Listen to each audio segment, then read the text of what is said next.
पंकजा मुंडे को लोकसभा चुनाव लड़ाएगी बीजेपी। नाराज पंकजा को अपने पाले में रखने की कोशिश में जुटी बीजेपी। परली सीट अजीत गुट के हाथ जाने का अनुमान। पंकजा मुंडे पार्टी से नाराज चल रही थी। नाराजगी की सबसे बड़ी वजह थी महाराष्ट्र की राजनीति में अलग थलग किए जाने के कारण थी।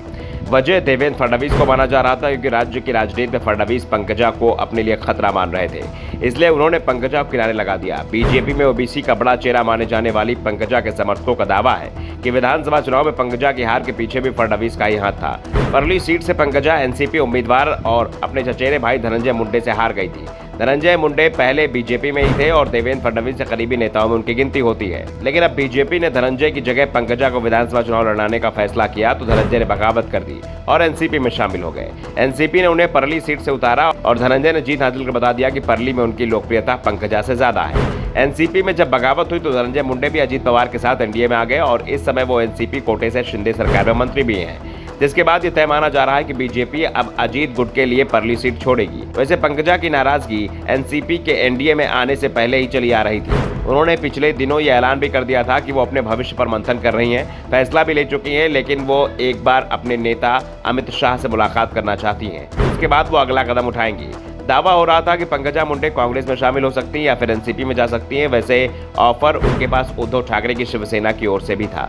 संकेत साफ थे कि वो बीजेपी छोड़ने की तैयारी कर रही हैं। पार्टी से अपनी नाराजगी जताते हुए वो 2 महीने की छुट्टी पर जाने की घोषणा कर दी थी। उन्होंने कहा था कि वो राजनीतिक दिशा पर विचार करने के बाद फैसला लेंगी। हालांकि उनका व्यवहार अक्सर बीजेपी के पार्टी के अनुशासन के अनुरूप नहीं होता है, लेकिन वो ओबीसी समुदाय की बड़ी नेता और मराठवाड़ा में उनका प्रभाव है। बंजारी समुदाय की ताकत उनके साथ है।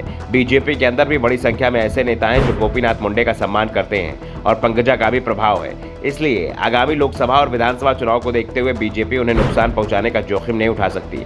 महाराष्ट्र बीजेपी में इस समय देवेंद्र फडणवीस, चंद्रकांत पाटिल, चंद्रशेखर बावनकुले का दबदबा है और इनके साथ पंकजा के व्यवहार बहुत दोस्ताना नहीं है। ऐसे में पंकजा की नाराजगी की खबर हाईकमान तक थी और हाईकमान ने इसी के चलते पंकजा को राष्ट्रीय सचिव के पद पर बरकरार रखा है। साथ ही फडणवीस विरोधी माने जाने वाले विनोद तावड़े को भी उनके पुराने पद पर बनाए रखकर साफ कर दिया गया है कि वो महाराष्ट्र में पावर बैलेंस बनाने की कोशिश में है और उसकी नजर में पंकजा की अहमियत बरकरार है। दरअसल बीजेपी इस समय लोकसभा चुनाव को ध्यान में रखे हुए है और लोकसभा चुनाव से पहले वो किसी भी ऐसे नेता की नाराजगी लेने के लिए तैयार नहीं है जिसका जनता पर प्रभाव है।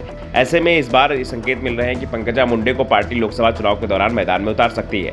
पंकजा को बीड़ सीट से चुनाव लड़ाया जा सकता है। यहाँ अभी उनकी बहन प्रीतम मुंडे सांसद है, लेकिन पार्टी इस बार पंकजा पर दाव लगाने की तैयारी में है। ऐसी स्थिति में प्रीतम मुंडे को विधानसभा भेजा जा सकता है।